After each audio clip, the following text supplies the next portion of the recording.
بسم اللہ الرحمن الرحیم۔ السلام علیکم ناظرین کرام، جناب عبد المناف کے دو جڑواں بیٹے پیدا ہوئے جن کا نام ہاشم اور عبد شمس رکھا گیا۔ تاریخی کتب سے پتہ چلتا ہے ان دونوں بچوں کے کچھ اعضاء بھی جڑے ہوئے تھے جن کو بعد میں الگ کیا گیا۔ جب یہ بات نجومیوں تک پہنچی تو انہوں نے پیشن گوئی کی کہ ان دونوں کی اولادیں ہمیشہ رنجش میں رہیں گی اور ایک دوسرے سے آگے نکلنے کی دوڑ میں لگی رہیں گی۔ ہاشم سے حضرت عبد المطلب پیدا ہوئے اور ان کی اولاد حضرت عبداللہ جو کہ نبی کریم حضرت محمد صلی اللہ علیہ وآلہ وسلم کے والد گرامی تھے، ابو طالب جن سے شیر خدا حضرت علی پیدا ہوئے اور حضرت عباس تھے، یہی بنو ہاشم کہلائے۔ ہاشم کے جڑواں بھائی عبد شمس سے امیہ پیدا ہوئے اور امیہ کے دو بیٹے عرب اور ابو العاص تھے۔ عرب سے ابو سفیان، معاویہ اور یزید تھے، جبکہ ابو العاص سے حکم، عفان، حکم سے مروان، عبد الملک۔ یزید کے بعد بنو امیہ کے سارے مروان بنو حکم سے ہی تھے، چنانچہ امیہ کی آل اولاد بنو امیہ کہلائی، یعنی ہاشم اور چچا زاد بیٹے کا نام امیہ تھا۔ جناب ہاشم اور امیہ کے درمیان پہلی چپکلش کعبہ کی تولیت پر ہوئی۔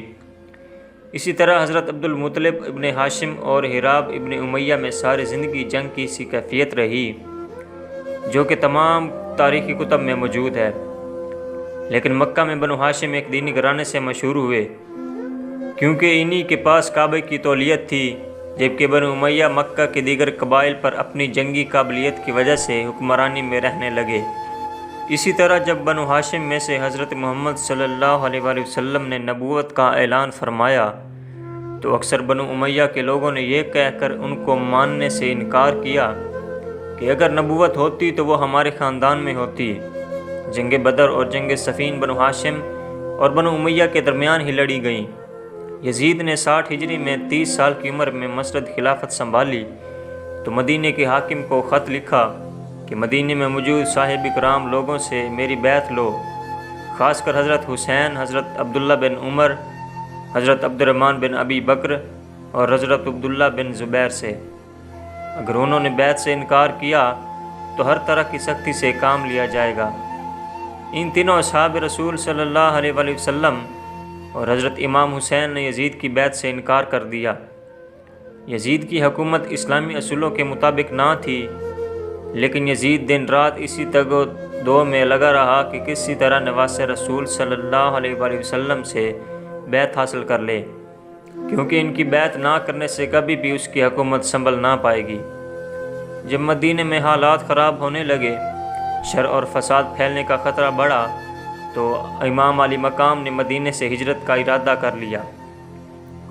آپ نے رات کے وقت اپنی والدہ حضرت فاطمہ سلام اللہ علیہا اور بھائی حضرت حسن کی قبروں پر حاضری دی اور 28 رجب کو رات کے وقت اپنے خاندان اور اصحاب رسول کے ساتھ مکہ کی طرف سفر شروع کر دیا۔ 5 روز کا سفر کرنے کے بعد قافلہ 3 شعبان کو مکہ میں داخل ہوا، جہاں پر آپ کا شاندار استقبال کیا گیا۔ مکہ میں قیام کے دوران لوگ خدا رسول کے نواسے سے فیض حاصل کرنے کے لیے روزانہ قطار در قطار حاضر ہوتے۔ 10 رمضان کو حضرت امام حسین کے پاس عبداللہ بن وال کوفہ سے خط لے کر مکہ میں حاضر ہوا اور اس کے بعد ہزاروں خط نواسے رسول صلی اللہ علیہ وآلہ وسلم کو عراق سے موصول ہوئے کہ آپ کوفہ تشریف لے آئیں۔ ہمیں یزید کی حکومت نہیں منظور۔ آپ نے اپنے چچا زاد بھائی حضرت مسلم بن عقیل کو اپنا سفیر بنا کر عراق روانہ کیا کہ وہاں کے حالات کا جائزہ لیں۔ 6 شوال کو تقریباً 18,000 کوفیوں نے حضرت مسلم بن عقیل کے ہاتھ پر بیعت کر لی۔ ان سب حالات کے بارے میں حضرت مسلم بن عقیل نے حضرت امام حسین کو لکھ دیا۔ یزید نے انہی دنوں کوفہ کے گورنر کو نرمی برتنے پر برطرف کر دیا اور ابن زیاد کو کوفہ اور بصرہ کا گورنر مقرر کر دیا۔ ابن زیاد نے لوگوں کو ڈرایا دھمکایا اور قید میں ڈال اور آخر کار حضرت مسلم بن عقیل کو بے دردی سے شہید کر دیا گیا۔ دوسری طرف حضرت مسلم بن عقیل کا خط پڑھ کر حضرت امام حسین نے اپنے قافلے کے ساتھ کوفہ کی جانب ہجرت شروع کر دی۔ دوستو، عبداللہ ابن زیاد کو جب جگر گوشہ رسول صلی اللہ علیہ وآلہ وسلم کی کوفہ کی جانب روانگی کا علم ہوا تو اسے نے حسین بن تمیم کو 4000 کا لشکر دے کر قادسیہ کی جانب روانہ کیا کہ ان علاقوں کی سخت نگرانی کی جا سکے۔ ابو محتف نے اس سفر میں حضرت امام حسین کے قافلے میں شامل 2 اسدی افراد سے نقل کیا ہے کہ جب قافلہ حسینی شراف کی منزل سے روانہ ہوا تو دن کے وسط میں دشمن کے لشکر کے ہراول دستے اور ان کے گھوڑوں کی گردن نظر آنا شروع ہو گئیں۔ پس امام عالی مقام نے ذو حسم کا رخ کیا۔ حر بن یزید اور اس کے سپاہی ظہر کے وقت حضرت امام حسین آمنے سامنے آ گئے۔ نواس رسول نے اپنے قافلہ کو حکم دیا کہ حر اور اس کے سپاہیوں کو اور گھوڑوں کو پانی پلائیں۔ چنانچہ انہوں نے نہ صرف دشمن کے لشکر کو سیراب کیا بلکہ ان کے گھوڑوں کی پیاس بھی بجھا دی۔ حر بن یزید نے کہا، مجھے ان خطوط و مراسلات کا کوئی علم نہیں ہے جن کی طرف آپ نے اشارہ کیا، اور مزید کہا، ہم ان خطوط کے لکھنے والوں میں سے نہیں تھے، ہمیں حکم ہے کہ آپ کا سامنا کرتے ہی آپ کو ابن زیاد کے پاس لے جائیں۔ حر نے مزید کہا، میں آپ کے ساتھ جنگ و جدل پر مامور نہیں ہوں، لیکن مجھے حکم ہے کہ آپ سے جدا نہ ہوں حتیٰ کہ آپ کو کوفہ لے جاؤں۔ بس اگر آپ میرے ساتھ آنے سے اجتناب کرتے ہیں تو ایسے راستے پر چلیں جو کوفہ کی طرف جا رہا ہو، نہ ہی مدینے کی طرف، تاکہ میں ایک خط عبید اللہ بن زیاد کے لیے روانہ کروں۔ آپ بھی اگر چاہیں تو ایک خط یزید کے لیے لکھیں تاکہ شاید یہ امر عافیت اور امن و آشتی پر منتج ہو جائیں۔ میرے نزدیک یہ عمل اس سے کہیں زیادہ بہتر ہے کہ میں آپ کے ساتھ جنگ و جدل میں آلودہ ہو جاؤں۔ چنانچہ امام حسین کا قافلہ چلتا رہا اور ساتھ ساتھ حر کا لشکر بھی رواں دواں تھا کہ 2 محرم الحرام سن 61 ہجری بروز جمعرات حضرت امام حسین سلام اللہ علیہ کا قافلہ کربلا میں پہنچ گیا۔ جب نواس رسول کو بتایا گیا کہ اس جگہ کا نام کربلا ہے تو آپ فرمانے لگے، بے شک یہی رنج اور بلا کا مقام ہے۔ جب ابن زیاد کو پتہ چلا کہ نواس رسول صلی اللہ علیہ وآلہ وسلم کوفہ کی جانب رواں دواں ہیں تو اس نے حر بن یزید کو سپاہی دے کر ان کا راستہ روکنے کے لیے بھیج دیا اور اس کو حکم دیا کہ ان کو کسی ایسی جگہ پڑاؤ ڈالنے پر مجبور کریں جہاں پانی قریب نہ ہو۔ اس کے بعد عمر بن سعد کو ایک جلیل لشکر دے کر حضرت امام حسین کی طرف روانہ کیا۔ عمر بن سعد کوفی فوج کا کربلا میں سپہ سالار تھا جو کہ خون ریزی بچنے اور پور امن راہ حل کے در پہ تھا۔ ادھر کوفہ کے گورنر عبید اللہ ابن زیاد کو شمر نے جنگ کے لیے اکسایا اور بالآخر 9 محرم 61 ہجری کو ابن زیاد نے شمر کو 4000 سپاہی دے کر کربلا بھیج دیا۔ ناظرین کرام، ساتھ ایک دھمکی آمیز خط بھی تھا، عمر بن سعد، اگر تم حسین سے بیعت لے لو تو کوفہ روانہ کر دینا، نہیں تو ان سے جنگ کرو۔ اگر تم جنگ کے لیے راضی نہیں تو کمان شمر کے حوالے کر دو۔ شمر نے حضرت عباس کو کہا کہ میں ابن زیاد کی طرف سے عباس تمہارے اور تمہارے بھائیوں کے لیے امان نامہ لکھوا لایا ہوں، اس لیے تم یہاں سے جا سکتے ہو۔ بس یہ سننا تھا کہ حضرت عباس کا چہرہ مبارک سرخ ہو گیا۔ آپ نے امان نامہ پکڑا اور اس کے 2 ٹکڑے کر دیے اور فرمایا کہ ہمت ہے تو مجھ سے مقابلہ کرو۔ تم لوگ چاہتے ہو کہ میں نواس رسول صلی اللہ علیہ وآلہ وسلم سے غداری کروں، چنانچہ شمر اور ابن زیاد اپنے مقصد میں کامیاب نہ ہو سکے۔ پھر کربلا کے میدان میں جب باری باری سب شہادتیں پیش کر رہے ہوتے ہیں تو حضرت عباس نواس رسول صلی اللہ علیہ وآلہ وسلم عرض کرتے ہیں کہ آقا حسین، اب مجھے بھی اجازت دیں، میں ان یزیدیوں کو جہنم واصل کروں۔ حضرت عباس پانی کی مشق لیے گھوڑے پر سوار ہوتے ہیں، ایک ہاتھ میں علم اٹھاتے ہیں اور نہر کی طرف بڑھنے لگتے ہیں۔ تاریخ طبری میں حضرت محمد بن جرید طبری لکھتے ہیں کہ جب حضرت عباس دریا فرات کی طرف مشکیزہ اور ننگی تلوار لے کر نکلتے ہیں تو اس وقت عمرو بن الحجاج 500 یزیدی فوجوں کے ساتھ دریا پر پہرا دے رہا تھا۔ کربلا کا تپتا صحرا ہے، سورج اپنی تاب و تاب سے چمک رہا ہے، جب پہرداروں نے ایک شاہ سوار کو ننگی تلوار کے ساتھ آتے دیکھا تو فوج میں ہلچل مچ گئی۔ تاریخ گواہ ہے کہ حضرت عباس نے 133 یزیدیوں کو چیر ڈالا اور دریا پر پہنچ گئے۔ باقی فوجی امداد لینے کے لیے اپنے کیمپوں میں بھاگ گئے۔ حضرت عباس نے اپنا علم دریا کے کنارے گاڑا اور مشک میں پانی بھرنے لگے۔ مشک کو بھرنے کے بعد آپ نے خود پانی پینے کے لیے چلو بھرا اور پھر یہ سوچ کر پانی گرا دیا کہ میرے آقا حسین اور ان کی آل کب سے پیاسی ہے۔ اللہ اکبر۔ دوستو، یہ ہے کہ عباس سے وفادار شخص اس دنیا میں۔ پھر آپ نے سوچا کہ اپنے گھوڑے کو پانی پلا لیتا ہوں، لیکن گھوڑا بھی وفادار ہی تھا، اس نے پانی نہ پیا۔ اتنی دیر میں عمرو اپنی فوج کی دوبارہ صف بندی کرتا ہے اور پیچھے اور سپاہی بھی مدد کے لیے آ جاتے ہیں۔ حضرت عباس مشکیزے اٹھائے گھوڑے پر سوار ہوتے ہیں۔ اتنے میں ایک تیر ان کے کندھے پر آ کر لگتا ہے۔ حضرت عباس گھوڑے کو خیمے کی طرف روانہ کرتے ہیں۔ سپاہی ان کو گھیر لیتے ہیں اور تیروں کی بوچھاڑ کر دیتے ہیں۔ عمرو آواز لگا کر کہتا ہے کہ یہ پانی خیموں تک نہ پہنچے پائے، اگر ان کو پانی مل گیا تو ہماری خیر نہیں۔ اتنے میں ایک بدبخت نے چھپ کر تلوار کا وار کیا تو آپ کا ایک بازو قلم ہو گیا۔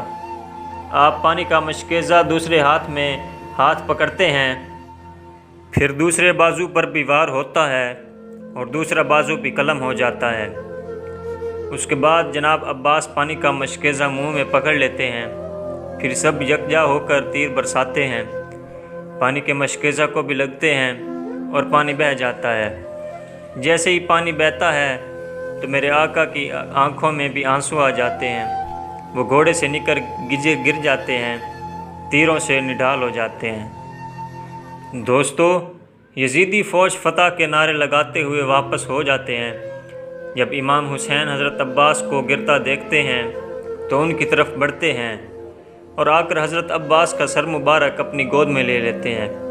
حضرت عباس پہلی دفعہ حضرت امام حسین کو اپنا بھائی کہہ کر پکارتے ہیں اور معافی مانگتے ہیں کہ میں معصوم سکینہ کے لیے پانی نہ لا سکا۔ آپ کی روح مبارک دارالفنا سے دارالبقاء کی طرف کوچ کر جاتی ہے۔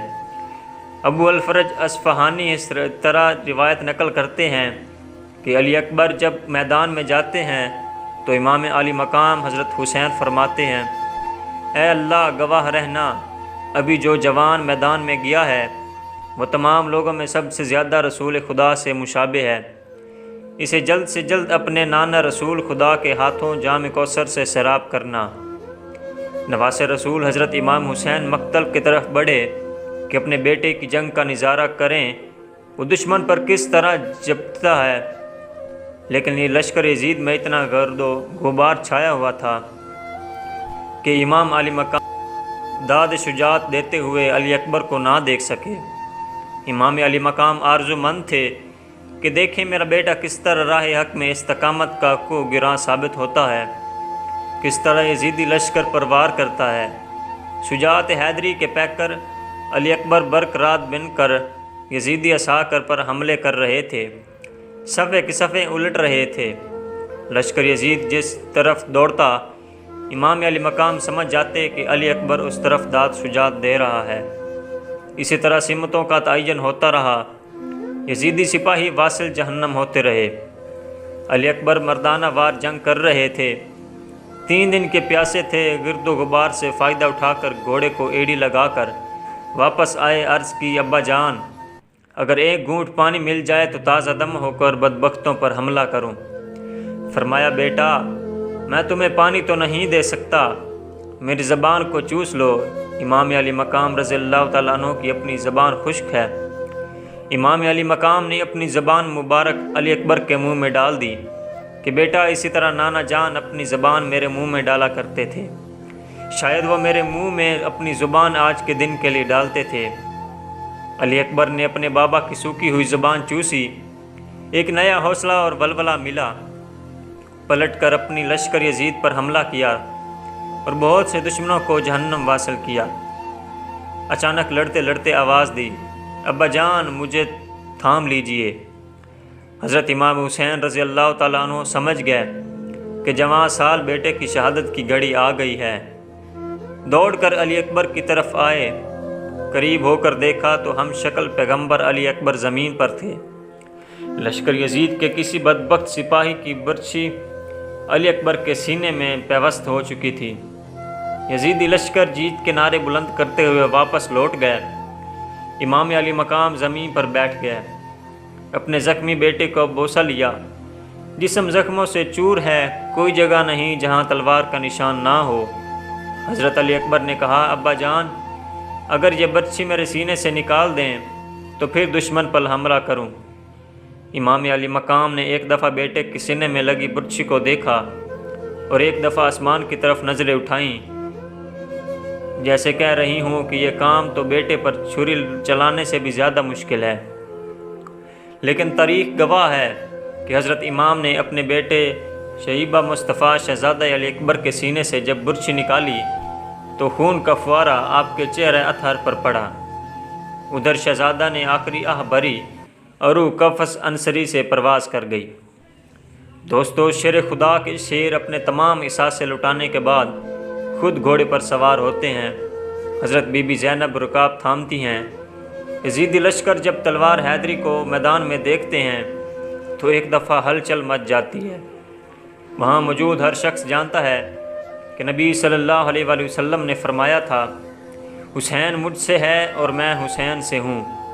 لیکن بدبختوں کی آنکھوں پر لالچ اور طمع نے پردہ ڈال رکھا تھا۔ ہر کوئی دربار یزید میں اونچا مقام اور انعام اکرام حاصل کرنا چاہتا تھا، لیکن تاریخ نے ایسی بزدل فوج نہ دیکھی۔ سبھی ایک دوسرے کا منہ دیکھ رہے ہیں کہ شاہ سوار کربلا کا مقابلہ کون کرے گا۔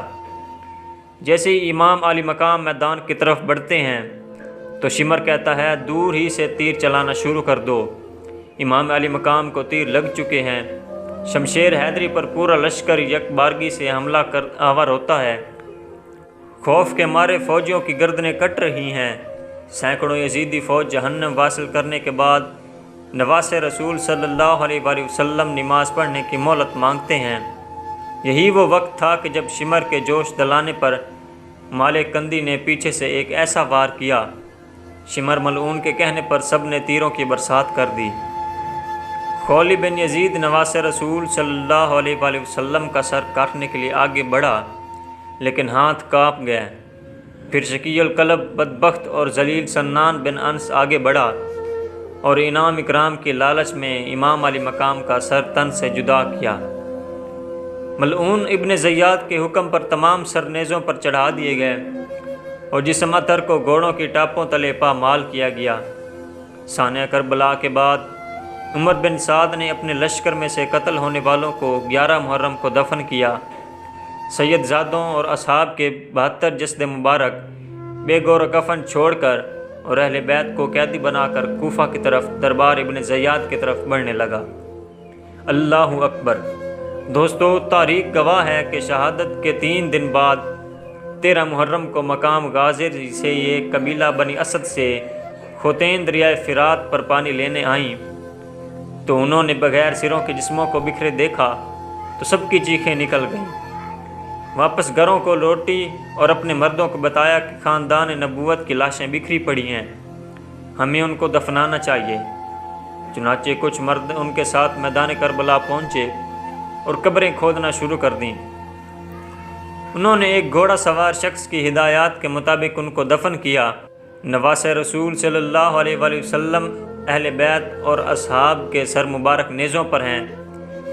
امام طبری روایت کرتے ہیں کہ ابن سعد نے خولی کے ہاتھ امام علی مقام کا سر اقدس ابن زیاد کے دربار بھیجا۔ خولی جب کوفہ پہنچا تو رات کا وقت تھا، اس لیے وہ سر مبارک کو اپنے گھر لے گیا اور ایک برتن میں ڈھانپ دیا۔ سر مبارک کو دیکھ کر اس کی بیوی نوار سخت ناراض ہوئی کہ یہ تم نے کیا ظلم کر دیا ہے۔ وہ بیان کرتی ہے کہ خدا کی قسم، میں نے دیکھا کہ ایک نور برابر آسمان سے اس برتن تک ستون کی مانند چمک رہا ہے، اور میں سفید پرندے دیکھ جو برتن کے گرد منڈلا رہے تھے۔ صبح اسیران کربلا اور نواس رسول صلی اللہ علیہ وآلہ وسلم کے سر مبارک کو ابن زیاد کے دربار میں پیش کیا گیا۔ عبید اللہ ابن زیاد کی سیدہ حضرت زینب سے گفتگو اور آپ کے دیے جانے والے جوابات بھی تاریخی کتابوں میں نہایت پرسوز انداز میں لکھے ہیں۔ حضرت زینب اور عبید اللہ کی باہمی گفتگو دربار میں موجود حاضرین پر نہایت اثر انداز ہوئی۔ کوفے میں ہونے والے دلخراش واقعات میں سے ایک واقعہ یہ ہے کہ عبید اللہ کے پاس جب سید الشہداء حضرت امام حسین کا سر پیش ہوا تو اس نے اپنے ہاتھ میں موجود چھڑی کے ساتھ آپ کے ہونٹوں اور دانتوں کی بے حرمتی کی تو دربار میں موجود صحابی رسول خدا زید بن ارقم رضی اللہ تعالی عنہ یہ گستاخی دیکھ کر رونے لگے اور کہنے لگے، اس چھڑی کو ان ہونٹوں سے اٹھا لو، خدا کی قسم میں کئی مرتبہ ان ہونٹوں پر رسول اللہ کو بوسہ لیتے ہوئے دیکھا ہے۔ سبحان اللہ۔ دوستو، عبید اللہ یہ سن کر چل اٹھا، خدا تجھے رلائے، کس چیز پر آنسو بہاتے ہو؟ فتح پر آنسو بہاتے ہو؟ بخدا اگر میں یہ نہ جانتا ہو تاکہ میں تمہاری عقل زائل ہو چکی ہے تو میں تمہاری گردن اڑا دیتا۔ حضرت زیر جب یہ سنا تو دربار سے نکل گئے۔ اس کے بعد عبید اللہ ابن زیاد نے کربلا کے قافلے کو شہداء کے سروں کے ساتھ شمر و طارق بن محفر کی قیادت میں یزید کے محل کی طرف شام روانہ کر دیا۔ تاریخ گواہ ہے کہ شام میں جب قافلہ پہنچا تو وہاں جشن کا سماں تھا۔ زہر بن قیس نے نمائندگی کرتے ہوئے واقعہ کربلا کی ساری تفصیل یزید کو سنائی۔ ایک سونے کے تشت میں حضرت امام حسین کا سر مبارک کو یزید کے سامنے پیش کیا گیا۔ یزید نے جب نواسہ رسول صلی اللہ علیہ وآلہ وسلم کے سر مبارک کی توہین کی تو وہاں موجود حاضرین نے اعتراض کیا، جس میں قابل ذکر یحییٰ بن حکم اور صحابی رسول حضرت ابو برزہ سلمہ تھے، جن کو یزید نے اپنے محل سے نکال دیا۔ اس کے بعد دختر سیدہ کائنات حضرت زینب نے ایک تاریخ ساز کتب یزید کے دربار میں دیا، جس سے وہاں موجود لوگوں کے دل لرزا اٹھے۔ یزید جب پشیمان ہوا تو اس نے قافلے کو قید میں ڈال لیا۔ مدینے کے لوگوں کا واقعہ کربلا کی خبر مل چکی تھی۔ جیسے ہی قافلہ مدینے پہنچا تو وہاں قیامت برپا ہو گئی۔ حضرت امام زین العابدین کی نظر روضہ رسول پر پڑی تو آپ بس اتنا کہہ سکے، یا رسول اللہ صلی اللہ علیہ وآلہ وسلم، اپنے نواسے کا سلام قبول فرمائیں۔ بس اس کے بعد مدینے میں یہ نہ تھمنے والا آنسوؤں کا سیلاب آ گیا۔